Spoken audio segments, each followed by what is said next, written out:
welcome to Vibe and Shine, the podcast where prosperity meets personal growth.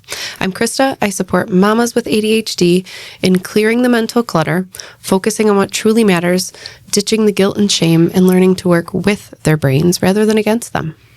And I'm Jessica. I'm your growth-minded guide who helps you align with the most inspired and intentional version of yourself in life and business. Each episode will dive into the mindset shifts, strategies, and business insights that fuel success, while also keeping alignment and well-being at the center. Whether you're an entrepreneur, a leader, or someone on a journey of self-discovery, this is your space to grow, thrive, and create a life by design. In today's episode, we'll be expanding on how to bridge intuition and action, helping women entrepreneurs and business owners like you translate energetic awareness into daily structure and alignment. We have 4 key takeaways that we will be exploring, and we can't wait for this one. Yes. So we're going to take a short grounding moment and a little mini exercise by taking a deep breath and thinking of just one thing on your to-do list today that might feel a little bit heavy, and asking, is there an easier or more aligned way to achieve this result? So before we begin, let's think of one. Take 10 seconds or so and take a deep breath.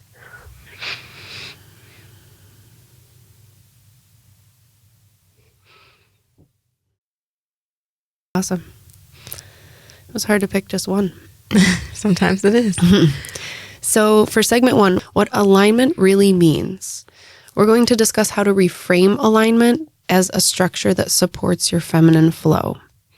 So one key takeaway, alignment is not perfection. It's energetic congruence. Ooh. That's great. Not perfection. No. Just let that set in. Yeah. Especially for those oldest children. Or middle. Middle happens to me too. Sometimes the baby as well. You know what? I shouldn't generalize. For our listeners and viewers, try to imagine a time in your life when you felt that things were aligned and when you really felt that things were misaligned. Energetically, what were you feeling at the time? And what was happening in your life at the time? So take a couple seconds to think about that. A time in your life when you felt that things were aligned. You know, everything was kind of flowing, everything was good. And then maybe a time when things were misaligned energetically. Or if you can't think of one yet, maybe our examples will help enlighten some times in your life where you may have felt aligned and some others where you didn't feel aligned. And they could be something very small or very large. I think we tend to go towards our larger moments in life for both. But what happens to be one of your examples in your life, Krista, where you felt aligned and maybe one where you didn't feel so aligned? Sure. So when I felt a time in my life when I felt most aligned was actually when I was in college and I was working at a restaurant. Okay. I was a server and I loved it. Yeah. I loved talking to people. I loved the energy within the restaurant. You know, everything was, it was a go, go, go. And I really vibed on that. And it, you know, was great for my ADHD brain, you know. Probably the camaraderie and stuff like that as well. Oh my gosh, it was huge. It was huge. And I really just felt, that was a time in my life when I really felt like, you know, Krista. I felt like I was just myself, you know, I was goofy. I was very confident. And honestly, that's where I met my husband. And I really think I wonder why that happened. I got to the point in my life where I was like, you know what? I'm not looking for anyone. And then of course he came into my life. But I think to your point, it's because my energy was so just aligned and everything kind of felt naturally. It flowed. Yeah, for sure. And then ironically, the time that I was misaligned was shortly after that. I think when we started dating and then I felt the pressures of trying to fit the mold of, you know, what I thought was the right way to look for his family, what I thought, you know, being a good girlfriend looked like, and really got caught up more in what society, you know, all of those things. And I was really not aligned with my true self. So I think those are societal constraints. And then, joining two families together. He came from a totally different background than I did. And that was kind of new for me. So, yeah. How about you? That's a good point. It's not really the example that I'm going to give, but I can definitely resonate with that as far as, my significant other's family is very different than mine, just the structure of it and the backgrounds and all that. And it doesn't feel like misaligned for me, but it's just different. Right. A different experience. So, but where I want to enlighten folks is when I changed careers. So before that, I felt very misaligned. I felt almost trapped in the sense where it wasn't it was inhibiting growth for me. I just didn't feel like myself. I didn't feel like I could really get my potential exposed and experience that. So, when I did switch careers is when I found more alignment within myself, and just the ability to create really allowed me to feel more light and free in the fact that I could experience something different than I was experiencing before. And there was a set structure. There was a 9 to 5, or in my case, a 1 to 8 p.m. or 9 p.m. at one point.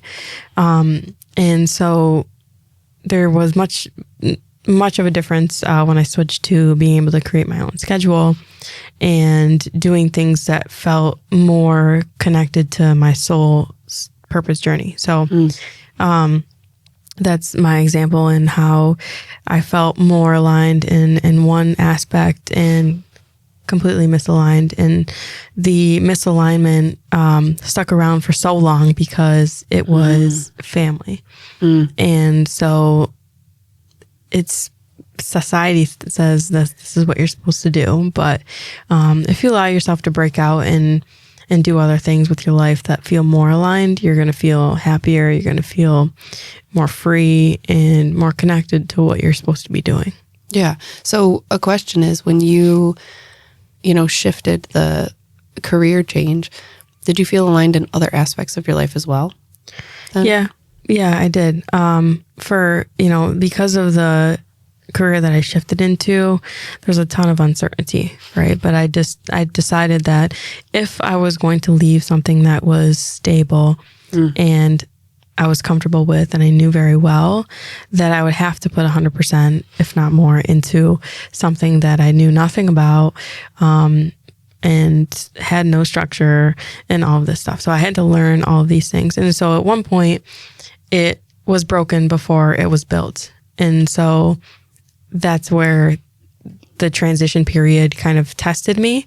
But once I was able to establish something that worked better for me, then it started to grow and flourish. What's really funny is I felt that when I worked at the restaurant, we were supposed to take a menu test. And I hate tests. I don't do well at tests. And I was so nervous about it.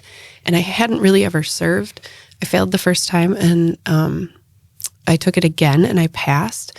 And I realized, it's like you realize your potential and what you can do. And then I ended up being a great server. I made great money. It was actually really what I should have done, but it was that taking that step of getting outside of your comfort zone, and proving to yourself, or figuring out the way that it's going to, so it's funny that both of us, we kind of had a moment of really stepping out of our comfort zone, but then we grew so much, and then we actually found our alignment. Yeah. I mean, you can't really grow in your comfort zone. Right. And so that's part of the reason why I left, is because I am obsessed with growth and personal development. And so for me to be able to experience that in my fullest potential, I realized that my career is such a huge aspect of my life, and it was weighing me down in that aspect. And I just want to be able to grow in every single part of my life. Yeah. Whether it's relationships, health, work, my dogs, whatever it is, I just want to be able to grow with them or with that. So, yeah, that is awesome. I have so many things that my brain is just like, talk about this, talk about that. But let's stick to our episode. Yeah, let's go to takeaway number 2, which is burnout that often comes from operating in masculine cycles. And this is a linear productivity. So it doesn't go in ebbs and flows. It's just straightforward to the point, very structured. And so this is very, very common in my line of work. And I think it's probably less common in your line of work because there, to my knowledge, are a lot of females in the life coaching business. But with the financial services industry, it's mostly men, right? So going into off the bat a structure that wasn't meant and set up for you is hard and challenging. And which is probably why there aren't a lot of females in the industry because they're coming into a structure that doesn't work for them. It's not that they're not as smart and they don't understand the markets. They don't understand, how business works, or they're not good at sales. Like, it's the fact that, in my opinion, that the structure isn't set up to help them be successful. Yeah. So my challenge is, can we figure out a way that we can still run our practice that is in more alignment with our natural cycles? And is it going to be tolerated and accepted by our colleagues and, companies and stuff that we work for? Yeah. So I'm not sure how it is with your line of work and being a life coach, but I'd love to hear what you have to say on that.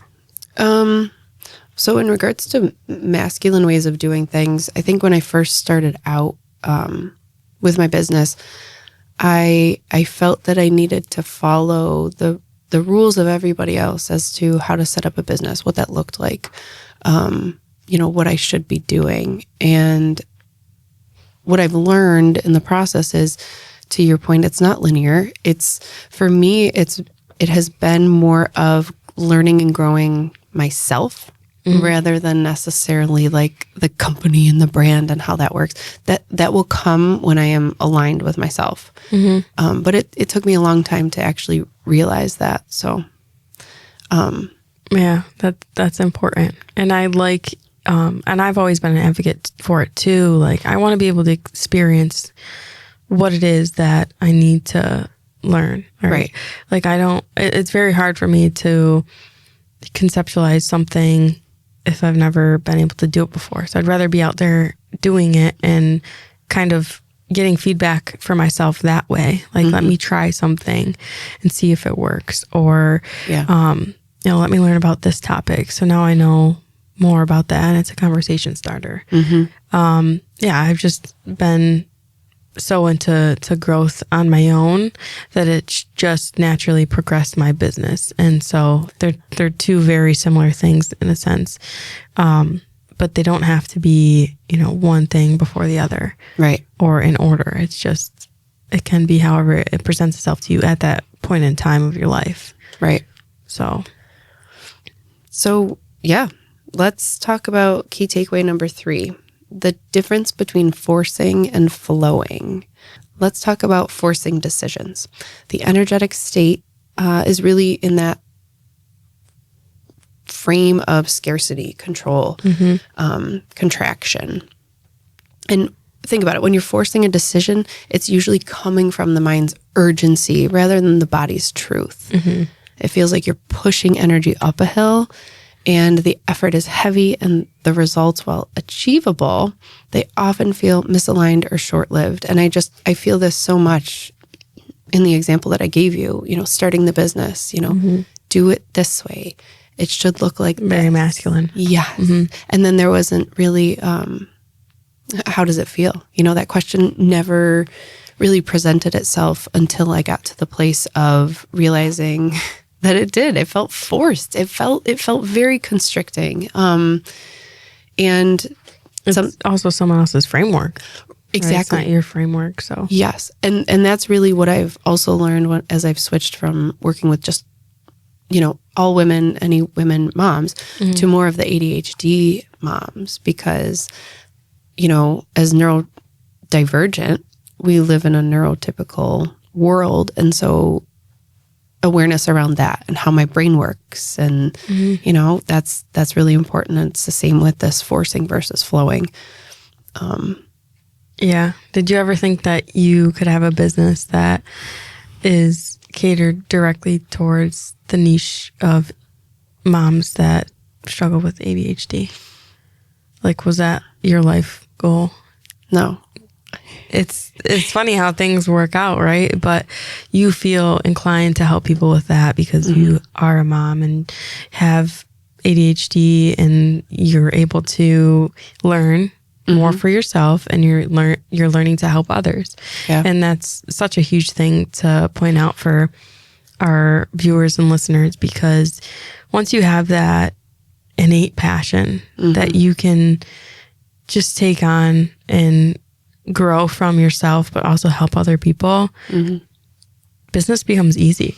It's not forced. It flows. And you find ways to make it work when it's in alignment with your purpose. Yeah. So, and I think it's also that giving it time and space. We talked about in the last episode, planting the seed and watching it grow, understanding that I actually came to this conclusion of working with moms with ADHD because I had to grow and learn that was where I felt most aligned. And that's where I really wanted to help moms, more specifically. Yeah. And I think, with the masculine versus the feminine, forcing versus flowing, it's the difference between operating from fear or operating from trust. Operating from control or alignment. And what's not talked about a lot is urgency versus intuition. And I think as females with more feminine energy, we should look to our intuition more. We often ignore it. Yeah. And so we need to readjust and rethink kind of how we go about our daily lives and our business, because it's not something that should be forced. It's we're out here living, and we should be trusting and flowing with our alignment, and our intuition for sure.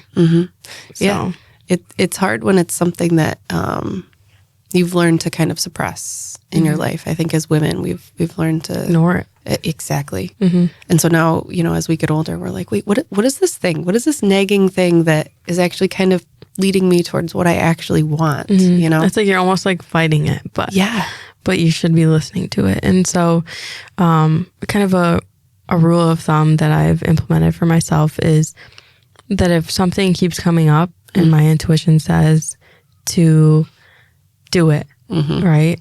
I will do it. I will go. I'm going to make that happen. Hence this podcast. Yeah, exactly. So, and the coming away from the other side of things where it's like, if I don't make it happen, it won't happen, which is like a very forceful thing to say.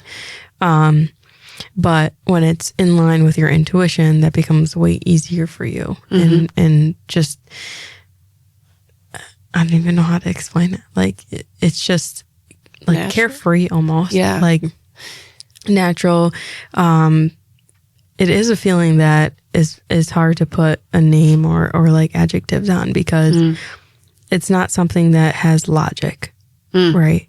And that's what the masculine energy is. It's saying, it's almost like woo-woo in terms of today's society. We want to say everything's woo-woo, but, we should trust ourselves. Yeah. I always refer to it as like inner peace, but I hesitate to do that because I think a lot of people are like, well, what is inner peace? And I'm like, well, you got to feel it to understand it. Yeah. Yeah. It's like once you go through something, then you know what somebody meant by that situation, you have to kind of feel it first. Yeah.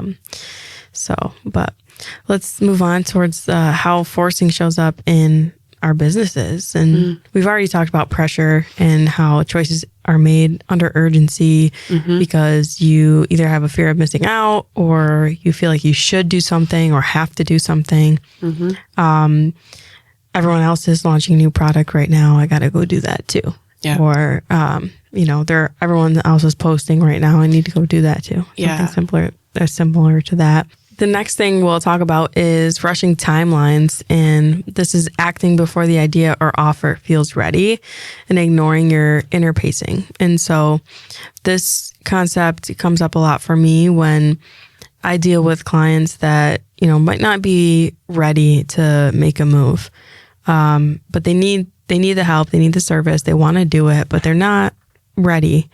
And so I'll wait to contact them again and initiate the conversation until a time that I feel is, more appropriate for them. Instead of being that person who's like, oh, you missed our appointment, let's reschedule, blah, blah, blah, and almost forcing them to a point where they don't want the service anymore, right? Yeah. But they still need it. And so that's not really in the best interest of your client when you're not understanding their timelines either. Yeah, that is important. And so ignoring resistance is another thing that comes up for us, which is treating discomfort as something to override instead of understand. So we got to ask ourselves, why are we resisting doing X, Y, or Z? What is it for us that comes up emotionally that, we can see that is giving us this resistance? That can be hard. That can be hard to say. Very hard. Am I resisting? Question it. And yeah, it can be hard. But I think looking into it, Yeah. Sometimes for me, it's, it might not be a resistance because I'm ignoring it completely, but it's because it doesn't feel aligned with me. And so I've had to kind of separate the difference in my head. Am I making an excuse for something because I don't want to do it, which is, it's fine. You can maybe hire somebody else to do it, but, or are you saying this isn't the right time? Am I resisting this because I don't feel like I can put this much energy into it or, situation. So, another thing that comes up is control mode and micromanaging, obsessing over details and overworking to make it happen. And so, this is very forceful, along with external validation. So looking for approval, any numbers or comparison to confirm your worth. And this shows up a lot in my field. As mentioned before, there's a lot of comparisons with numbers. I don't think that the numbers that you generate can prove that you're going to be successful in the business long term, or prove that you are putting your client first and have their best interests in mind, while maybe developing yourself as much, right? There's pros and cons to the numbers, and I don't think that the numbers always suggest that the person is successful, right? Because success doesn't equal high numbers all the time. Can I ask a question in your line of work? I know you've mentioned it's more, there are more men than women. Are the numbers glorified, if for lack of a better term, or are they praised, if you will? Does that make sense? Yeah, they're rewarded. Yeah. So, it's been a challenge of mine to think not in a logical way, in more of an alignment way, when sometimes the numbers don't reflect the work that I put in. Yeah. Right. But that doesn't mean that I'm a bad advisor. Right. Right. It means I'm focusing on maybe other areas in my life that might propel me forward or in a different way that's going to help my clients better overall. Right. And it might not just be at this particular time. Right. And then they probably, when you're in alignment, they feel that energy and they... Right. It's not a competition. And I think that it's made out to be one when there's rewards tied to numbers. Yeah. And so, yes, it's there's sales involved, but I mean, not really, it doesn't have to be like that, right? We don't have to glorify, from your point, the numbers. And seek that competitiveness out because yes, and in the end, we all do want to have money, but that's not the goal of having the career. Yeah. Right. Yeah. Money's not going to go with you. Yeah. Right. It's true. But also are getting into the career for the wrong reasons, right? Like if you're just looking for money, then that's not going to help you in the long run because that's all you're going to be focusing on. And then you're going to just compare yourselves to other people. Yep. So as weird as it sounds, like I don't run my business by numbers. Like I'll check in every once in a while, but it's not because I need to achieve this, that, and the other thing. It's because I'm trying to build a sustaining business over the time that I want to. And so it's going to take a little bit of a different approach for me as a female. Yeah. But results of forcing, you want to go over that? Sure. So numero uno, burnout, as mentioned, creative stagnation, and that's going to happen, with burnout and financial leaks. So opportunities that look good on paper, but then they drain your energy, kind of back what we were talking about. Like, when the focus is solely on money, it's going to look good. Oh, you make, X number of dollars, but your energy is drained because you're not focused on your energy. And is that sustainable? Right. Exactly. No. It's not. I mean, in my opinion, it could be people that it might work for, but maybe for only a amount of time. So sure. And we just talked about this too. Clients or collaborations that aren't truly aligned. So when you work with people who you're not aligned with, it can create burnout for you, draining energy, and then you're not going to show up for the next client who you may actually be aligned with. It's like a trickle down effect. Yep. And then that temporary success followed by an energetic crash. Yeah. Yeah. I think that's more so like where it comes into play with my business. I see like people have, very high highs and very low lows. Whereas like me, I'm just trying to grow that middle in a way that's going to be sustainable. Yeah. Where the high and the low doesn't affect me because I know what my vision is for where I want to go. I love hearing that because the word that's been with me for these last couple weeks is consistency. And consistency within energy too has been really important for me, not only for myself, but in who I, surround myself with and talk to. Right. And consistency doesn't necessarily have to mean like on a daily basis, right? Yeah. Like as we're talking about here with, energy cycles and stuff like that. So, yeah. So let's dive into flowing decisions on the feminine side of things, which really is about expansion, trust, and alignment. And flowing doesn't mean being passive or waiting for miracles to happen. It's co-creative, and it's where your actions and intuition work together. So you're moving with energy and not against it, which you can easily think about a river or any body of water that's flowing with its energy. And when you try to go against it, and you're getting like rip currents and stuff like that. So we don't want to be those. But how flowing shows up in business is really intuitive timing. So this goes back to my example with contacting clients that might not be ready. And when you know that something is happening in their life, or you just get this sense and you're like, I shouldn't reach out to them yet. And then you find out like their sibling passed away or something. And then it's like, okay, well, I'm glad I didn't put that extra pressure on them. And now they need my service even more. Exactly. And it's like, okay, well, I'm going to come at it at a different approach where, it's really going to be helpful for the person, and they don't feel another burden by having a conversation with me. So acting up when something feels ripe and not rushed.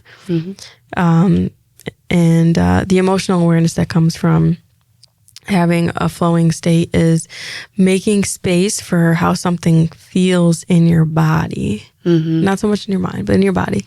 Does it make you excited? Does it make you calm or curious? And use that to guide you.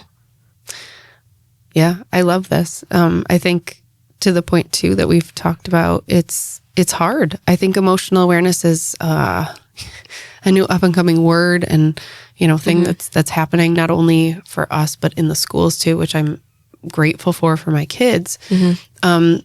But for those of us who didn't necessarily grow up with it, it's a new concept.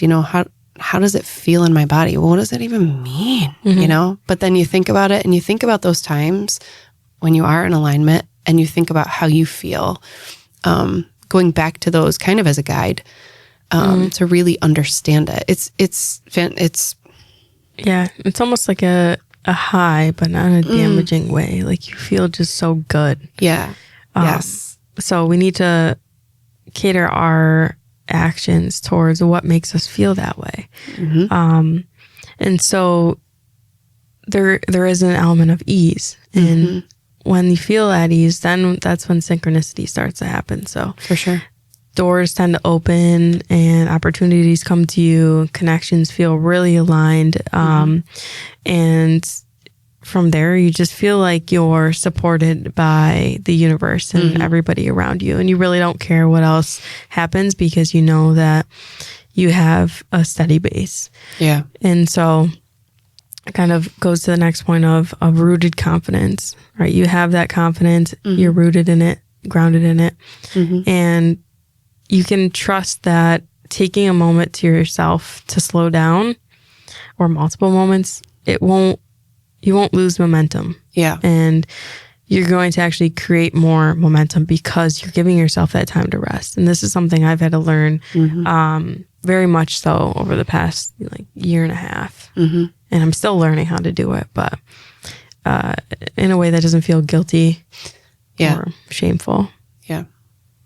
Again, going back to all that, what we grew up with and creating this new understanding. It's a paradigm. Yes. And the internal validation, I think, is really where it's at. I used to look for external validation a lot, and going to more internal validation feels way more rewarding, right? You're not relying on other people's opinions to make you feel better about yourself. Yes. Right. I'm still considerate of others. I don't think that that's the case, but you make more moves because they feel right, not because they just look right. Yeah. How many clicks can I get? How many likes can I get? Followers. Yeah. How many followers? Yeah. So the results of when you're in flow: clear decisions that magnetize aligned clients and partners. Very, very true. And then sustainable business growth that matches your natural energy cycles. It's pretty cool to watch that happen. Like we talked about, internal peace. It's just kind of everything just works together. And more creativity, more inspiration and joy in the work that you do daily. Not only the work that you do, but then, outside of work, family life and personal things that you enjoy. I think if you don't have that joy, then it gives you kind of a sign that you might be off track as far as what you should be doing, for your life's purpose and what's really going to make you happy. Right. And, to your point, is business doesn't define us. It's not everything, right? So having those other things in life that can help you grow, that you love. I realized I've been out of alignment for a couple months because I miss singing. I miss being in a band. Yeah. And just thinking about that, the feels I get. But it does. And I feel like once I can have that aspect, it'll help in other areas of life. For sure. And the mantra of flow is what's meant for me moves with ease. So everything comes to you naturally and it comes to you easily. Yeah. And what's meant for you is meant for you. Like you've heard that probably a million times. So don't try to force yourself against it. Just flow with what is happening for you. Yeah. Now we're going to talk about how to shift from forcing to flowing and some practical steps. So the first thing is to pause before acting. So ask yourself, is this decision coming from fear or is it coming from faith? I love that question. It's such a powerful one. When you're in it, you're like, actually it is fear. So then where do I go with that? Well, you listen to your body. Yeah. Your nervous system is your compass. If it's tight, then maybe not now. And if it's expansive, keep flowing, go, keep moving. Yeah. And aligning with your cycle and the moon phases too. Flowing with those decisions often mirrors your energetic season. So, I love this quote, don't launch in your inner winter. We know winter is meant for like rest and relaxation.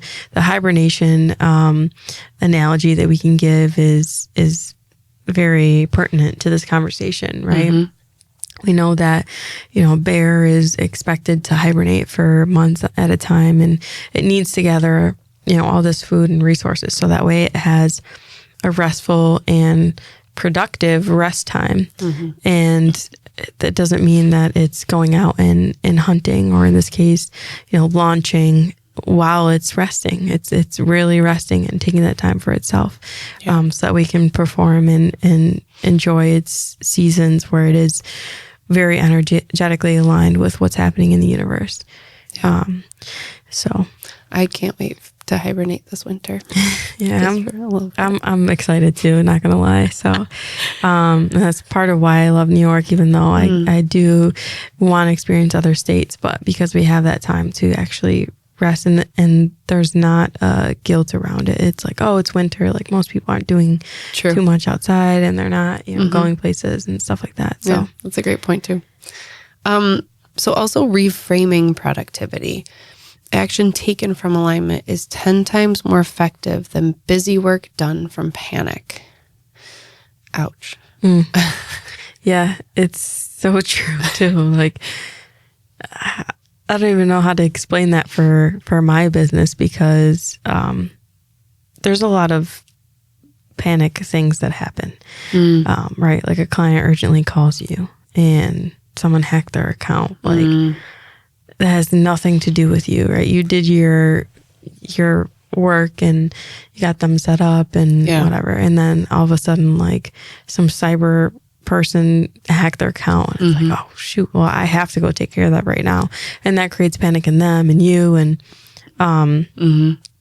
but, there's nothing you can really do about that. But when you initiate it, your own panic, I think that's where this is more so coming into play. So giving yourself a pressured filled timeline, I think, is in my business where I can try to take steps to have more aligned action versus giving myself too little of a time frame to get these things done when they deserve more. And understanding that those things are going to come up and are going to happen, right? I think people think like, oh, you're in the flowing state, like everything's going to be easy and aligned and everything. But it's that awareness that, either bumps are going to come up or emergencies, right? Think life, we're, as you said, we're human, things just happen. So to stay in that flowing mindset and space, just having awareness of things that may or can not necessarily go wrong. I don't want to say wrong, but they come up. Yeah. Yeah. And trusting the timing too. Yeah. And just because something isn't happening right now doesn't mean it won't ever happen. Right. And so the way we like to frame it is that flowing is never late. Like it's always on time.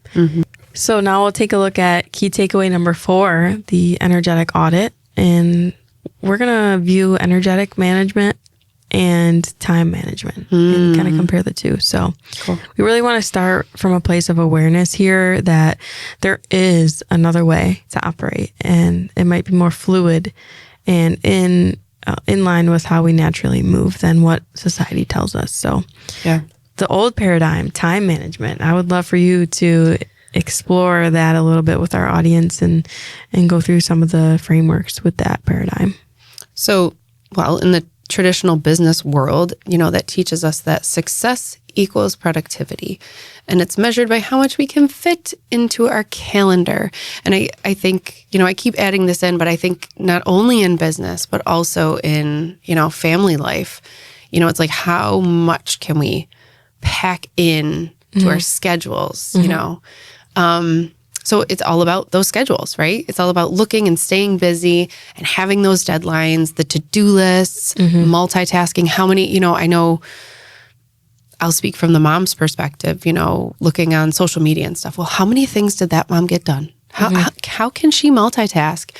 Right. Having a family, having having a business, oh, wow. And her house looks really clean in that, picture. So this time management, this efficiency over emotion, and doing more as the benchmark for achievement. Like that is just huge. And I think COVID was a really good place for us to, reevaluate. Yeah, I'm about to say that. Reevaluate, our time so management. True. Yeah. And you said something really important there. You said, look busy.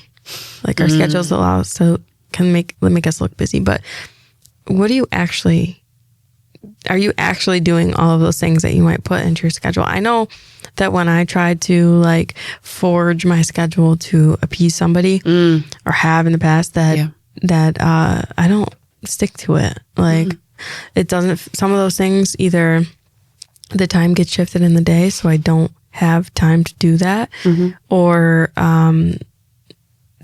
it's not energetically aligned with me and I'm not going to do it that day. Yeah. So it's just pressurized and too structured, in my opinion, for the work that I want to put out there. Yeah. I think it's huge. And I kind of did the same thing. I signed up for a bunch of runs, to do a bunch of runs. I did at the beginning of the year, so that would force me to keep running.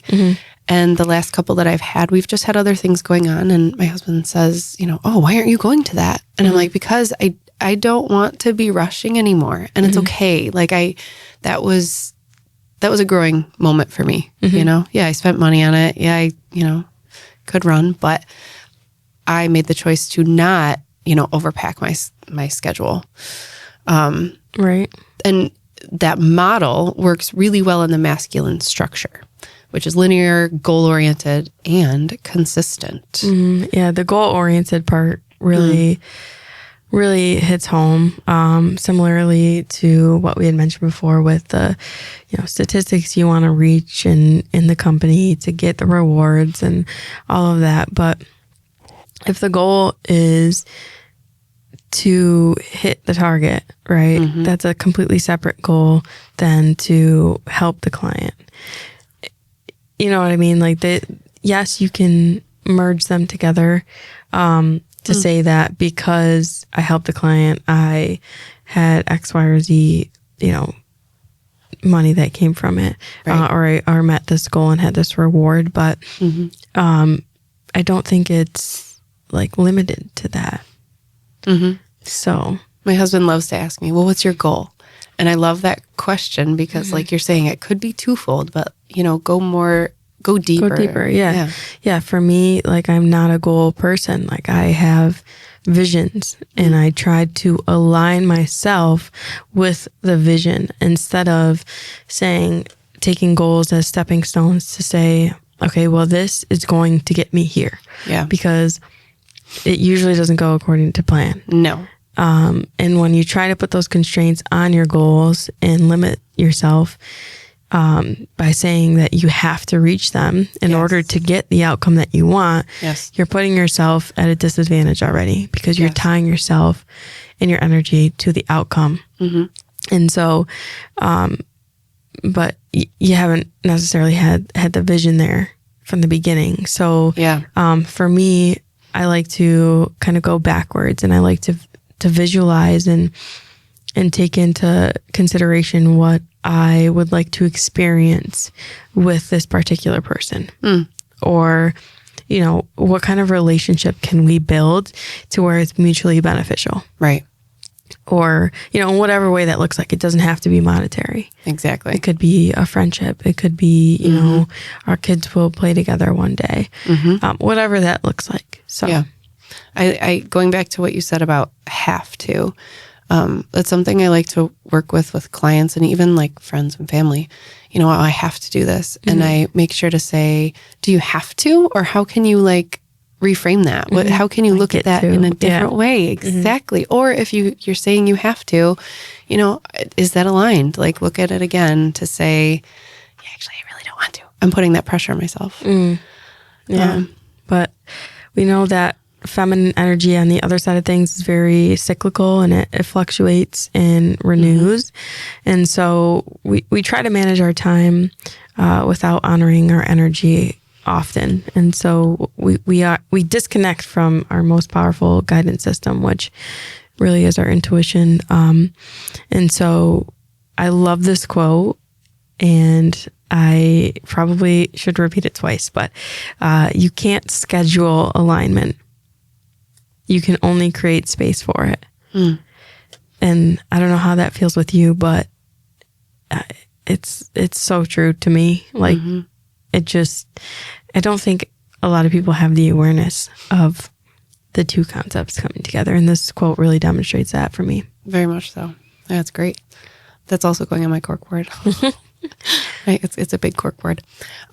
So the new paradigm that we are looking at is the energy management aspect. And that really flips the script, because it's about designing your day, your week, the workflow around your energetic highs and lows, not just your time blocks. This is unheard of. Yeah. It's revolutionary, really. Yeah, it's underestimated. For sure. This guy I follow on YouTube, Dan Martell, he talks about managing his energy a lot. And yeah, he does use a lot of masculine frameworks, but he was one of the first people that I learned from that he talks about energy management, like instead of time management. And so I kind of learned from him and some of his concepts, but it really acknowledges that you're not a machine. You are a living being thing that has a rhythm, and you can be as productive as you want in the old paradigm, but really the most productivity you're going to have and focus is when you can expand your creativity and your energy is aligned to do so. Yeah. So managing how you feel really creates more sustainable results than managing how much you do. And that's the difference. When you manage your energy, you're focused on not chasing time anymore. Yeah. You're just focusing on tuning into timing. I feel like we need like more time to talk about this, because it's so important, and it's such a new concept, but it's so important. I just think about my day and how I like look at my day and where that goes, and and how the shift from looking at it from time management to energy management changes so much, so much. Do you feel a difference during the week and on weekends, like as how your energy is? Yeah, because my kids are home. Like, isn't a bad thing? Like, it's harder to... Oh, you know what? No, I made that joke, but in regards to like the business and the way that my brain works, I have a lot of time when they're at school. Right. And lately I've not been putting that pressure on myself to get all the dishes done, get all the laundry done, get the house clean, because then that takes away from my business. So I'm kind of trying to find more of a balance and feel more of a balance, feel more, at ease and graceful about that. But when they are home, I guess to your point, then it's more about like the family and kind of doing more of what they need and want, or as a whole, what we need and want to do. So it's not necessarily a bad thing. I guess it's more my energy for me. Right. Versus you're at a stage in your life that you have, a family, whereas I don't have a family, so I don't have kids' activities I need to run around to. But, my circumstance is that during the week I have a lot of work things that I usually get done, some personal things. And then on the weekend, it feels almost easier to do work things. Does that make sense? Like, because there's not the pressure of it. Yeah. And I actually enjoy doing the work things when there's no pressure. Yeah. So there, in and of itself, it's like a good example that there's just these invisible lines that we have that are put on us during the week, when it's like, no, we can actually still be like productive and enjoy what we do without these things. Yeah. And so I use the weekend in whatever ways I can to do things that I might not have time to do in the week. And that could be personal or business. But to me, it's just all together. Like, it's not a true separation. Yeah, when 5 o'clock hits, like, people don't expect me to answer back. But sometimes I do. Like, it is what it is. To me, it's all intermingled, but I still find a balance that is healthier than it used to be. Yeah. I as you were saying that, I think about my husband, and he relaxes more on the weekends because it's not that, sometimes he does do things, but there's more of a relaxed feeling and vibe. Yeah. Wow. Well, we got a couple minutes left. Yeah. Let's talk about the energetic audit and how to use it. Sure. So performing an energetic audit is really regularly checking in on yourself and where your energy is at to see if it's being leaked or forced at all, or if it's flowing freely. And so there's a couple steps that we'll go through that help you energetically audit yourself. So we want to talk about number 1? Sure. Observe your natural rhythm. So asking yourself each morning, what is my energy like today? Is it creative? Is it quiet? Is it focused? Or is it social? Do I want to go out and be around people, or do I want to stay in my pajamas and, stay quiet and have a low-key morning, perhaps day? What is my energy like today? And what tasks do I feel aligned with within this energy? I think that's very important to think about. Yeah. For me, I, some days I take where I am, in my sweatpants and I'm just reading and studying and trying to get ahead with some education. And therefore, like, I'm not having appointments with people. I'm not out there networking and doing things like that or admin work. And so I really allow myself to do that without feeling guilty about it, because it's still indirectly propelling my business forward. Yes. Right. And it's putting me ahead of, some other people who are just doing those things. And sometimes those other things aren't necessarily moving your business forward either. You could spend, an hour, 2 hours just calling people and nobody picks up. Yeah. And how productive was that? Right. And how energy draining is that? Very energetically draining, but and you might have recorded 50 phone calls in those 2 hours and nobody picked up, or you left messages and nobody gets back to you. And so, yes, you're draining your energy, and yes, you might be, getting more brownie points. But is that helping your business? No. Do you want to leave it up to luck, or do you want to kind of intentfully move forward with your business? So, I don't know.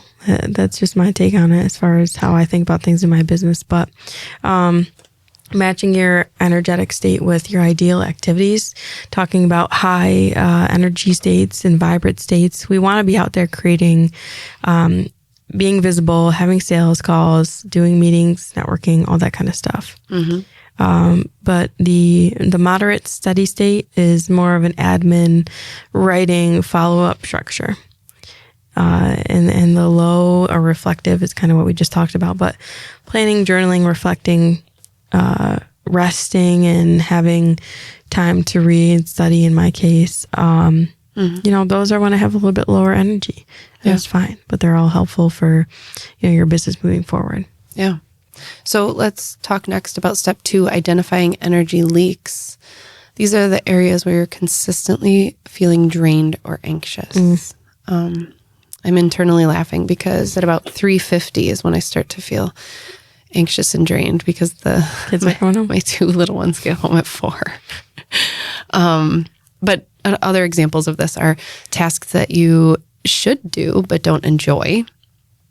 Relationships or clients that require you to over-explain or prove. So again, those clients or those people, perhaps coworkers even, who drain your energy. They aren't aligned with you. I mean, I know I get phone calls and I immediately my whole body reacts to whoever's on the other side, and that has been telltaling for me to look at and say, all right, what is that telling you about this person and how they're interacting with you or making you feel?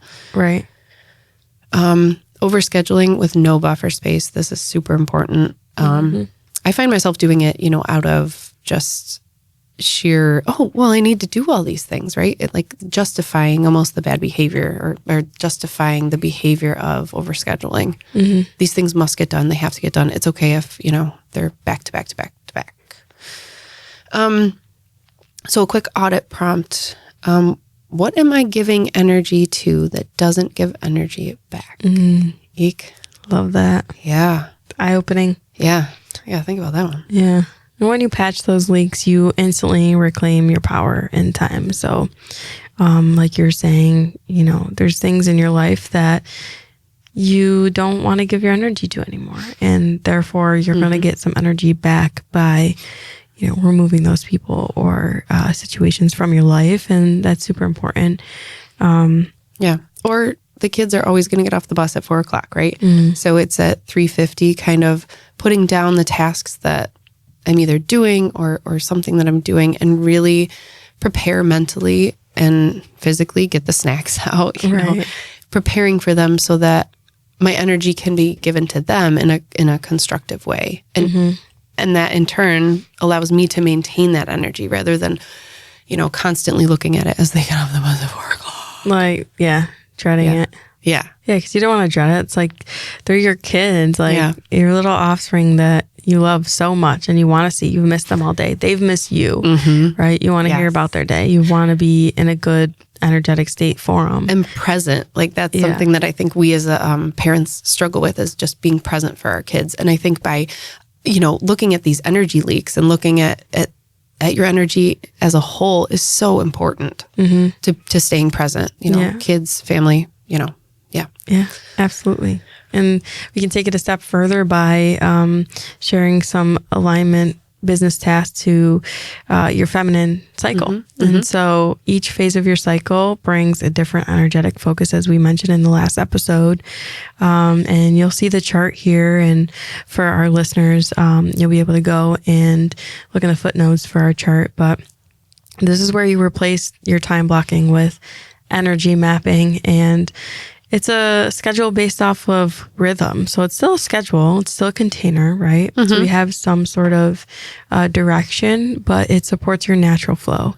It doesn't support what society says best works for us or for the male counterparts and people who dominate mostly in masculine energy. Whereas for us, we do feminine energy. So this is a great tool. Like you said, you're going to put it up on your cork board and I'll probably do the same. But that way we can better align with the phase that we're in and not feel guilt or shame around not doing certain activities or doing certain activities. Yeah. Embrace it. Yeah. This is great. It gives that structure and to the energy. For sure. Yeah. And we want to end on a quote, as always, another unknown author, but forcing comes from fear that it won't happen, and flowing comes from faith that it already is. So let that sink in as we part ways. And and remember, your journey to empowered abundance continues on the next episode. Thanks for listening to Vibe and Shine podcast. Keep shining bright. Thank you.